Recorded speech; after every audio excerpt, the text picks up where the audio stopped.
સો hi friends, કેમ છો બધા? મજામાં? સો આજે આપણે બનાવી છીએ વેઇટ લોસ રેસીપી નંબર 6માં છે ડ્રેગન ફ્રૂટ સ્મૂધી બનાવી છે. અને તમે જોઈ શકો છો કે એકદમ ટેમ્પટિંગ અને ખૂબ જ હેલ્ધી છે. એ સ્મૂધી રેડી થઈને તૈયાર છે.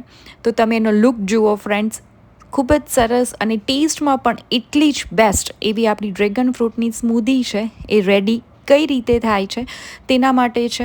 એ આપણે ખૂબ જ ઓછા ઇન્ગ્રીડિયન્ટ્સ છે અને બેઝિક ઇન્ગ્રીડિયન્ટ્સથી જ આપણે આ સ્મૂધી છે એ પ્રિપેર કરી છે. તો ફર્સ્ટ ઓફ ઓલ અહીં મારી પાસે એક નંગ ડ્રેગન ફ્રૂટ છે અને એક મેં બનાના લીધેલું છે. તેને મેં રફલી ચોપ કરી રાખેલા છે. અને અત્યારે ડ્રેગન ફ્રૂટ છે એ ખૂબ જ સરસ એવી સિઝન હોવાના હિસાબે ખૂબ જ સારા એવા મળતા હોય છે. ત્યાર પછી 1 કપ છે એ મેં યોગર્ટ લીધેલું છે. યોગર્ટ છે એ માર્કેટમાં અવેલેબલ હોય છે અને તેમાં પ્રોટીન કન્ટેન્ટ ખૂબ સારું હોય છે. જો તમારી પાસે એ ના હોય તો તમે એના બદલે ઘરનું બનાવેલું દહીં પણ લઈ શકો છો. ત્યાર પછી એક બાઉલમાં ડ્રેગન ફ્રૂટ અને બનાનાને છે એ આપણે એડ કરી દઈએ છીએ. અને બનાના એડ થઈ ગયા પછી તેની અંદર છે એ આપણું જે યોગર્ટ છે એ આમાં આપણે એડ કરી દઈએ છીએ. અરાઉન્ડ મેં 1 કપ યોગર્ટ છે અત્યારે લીધેલું છે. જો તમે ઘરનું બનાવેલું દહીં લેતા હોય તો તમે આની અંદર છે 1 સ્કૂપ પ્રોટીન પાવડરનો છે એ એડ કરી શકો છો, જેથી કરીને તમારું દરરોજનું પ્રોટીન ઇન્ટેક છે એ મેન્ટેન રહે. હવે આ મિક્સરને છે આપણે મિક્સરની મદદ વડે છે એ પ્રોપર પ્યુરી કરી લઈએ છીએ. અને કન્સિસ્ટન્સી છે એ બહુ પતલી પણ નથી રાખતા અને બહુ થીક પણ નથી રાખતા. તો તમે જોઈ શકો છો કે આપણું મિક્સર છે એ તૈયાર છે અને તેને આપણે સર્વિંગ બાઉલમાં છે એ આપણે લઈ લઈએ છીએ.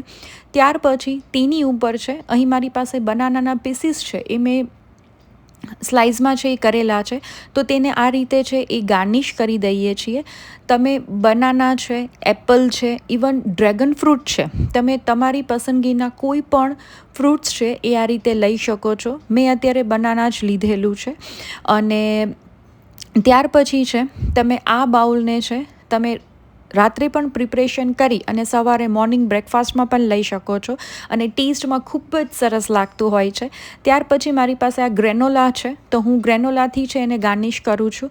અને તમે ગ્રેનોલાની જગ્યાએ ડ્રાય ફ્રૂટ્સ કોઈ પણ સીડ્સ છે તે પણ લઈ શકો છો. અને અહીં મારી પાસે ચિયા સીડ્સ છે, તો ચિયા સીડ્સથી છે એ આપણે ગાર્નિશ કરી છે. અને આ સ્મૂધી બાઉલને છે એ મિનિમમ હાફ એન આવર છે એ ફ્રીઝમાં સેટ થવા દે છે. તમારે ઓવરનાઇટ રાખવું હોય તો પણ એનો ટેસ્ટમાં કોઈ ફેર પડતો નથી. તો તૈયાર છે આપણું ડ્રેગન ફ્રૂટ સ્મૂધી બાઉલ, ખૂબ જ હેલ્ધી અને ફક્ત 5 મિનિટમાં બની જતું. અને આમાં આપણે કોઈ પણ જાતની સ્વીટનર છે એ એડ નથી કર્યું, નથી શુગર એડ કરી, અધરવાઇઝ આપણે હની પણ એડ નથી કર્યું. તો ટેસ્ટમાં બેસ્ટ એવું આપણું dragon fruit smoothie bowl ready છે. So thank you for watching.